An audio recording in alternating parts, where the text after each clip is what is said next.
Hello, this is Pastor Ted, and welcome to today's good news. We are in the book of Jude, and this morning we're going to look at verse 22. It says this, and on some have compassion, making a distinction. You know, it's like the guy who was walking down the beach in Rosarito, and he saw this lamp kind of sticking up out of the sand. He walked over, gave it a rub, and sure enough, a genie popped up out of it. Genie said, "You have one wish." The guy said, "One wish? I thought I got three wishes." The genie said, "Sorry, because of COVID-19, we've had to cut it down to one wish." Guys, oh man, okay. Well, here's my wish. I would like you to build me a bridge from Rosarito to Hawaii. I've always wanted to go to Hawaii, but I hate flying. And so I would like to be able to drive there. The genie said, "Are you crazy? Do you know the logistics involved in that? The engineering feat that would be? The amount of concrete, steel, and iron it would take to build that long of a bridge? No, I'm sorry. You're going to have to wish for something else."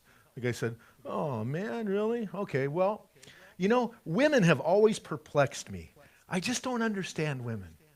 Mr. Genie, I would like you to give me a heart so that I could understand women." The genie looked at him and said, "Would you like that bridge to be one lane or two lanes?" So he had to make a distinction. The genie had to make a distinction.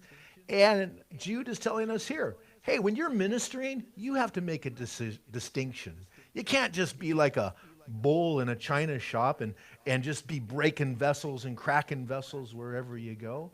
You have to see where people are coming from. We need to be filled with the Holy Spirit so that we can make a proper distinction on how to minister to people.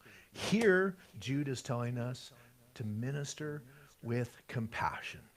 My goodness, you know, God is described as a God of compassion. Psalm 86:15 says, "But you, O Lord, are a God full of compassion and gracious, long-suffering, and abundant in mercy and truth."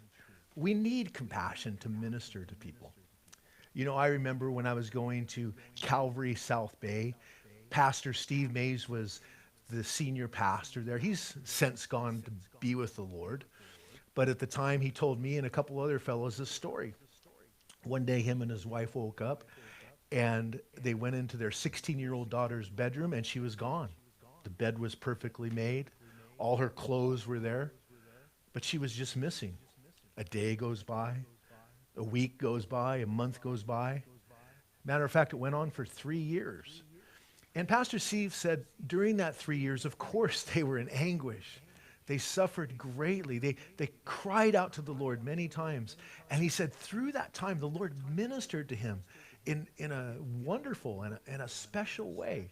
And he often asked, "Lord, why? Why am I going through this? Why is this happening to me?" And he never really understood the whole thing, but he said God met him in a powerful way. After 3 years, his daughter did come back, and the relationship was somewhat restored. Well, one day, Pastor Steve went to work, and he had a counseling meeting. A young couple came into his office and said, "Pastor Steve, the most horrible thing has happened. Our teenage daughter is missing.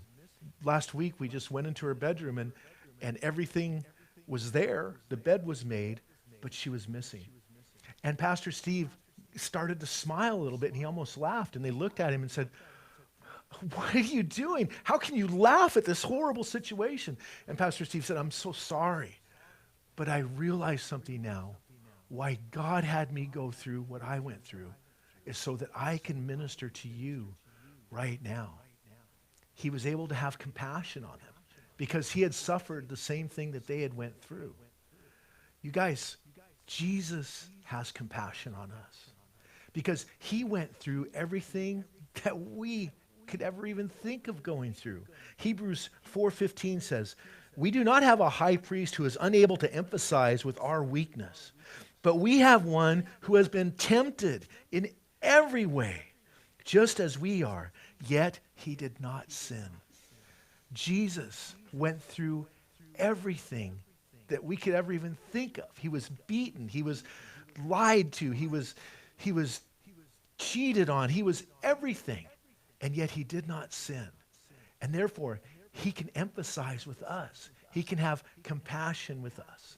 An ancient Cherokee proverb says, Do not judge a man until you've walked a mile in his moccasins. You guys, we need to have compassion to minister. And that is today's good news.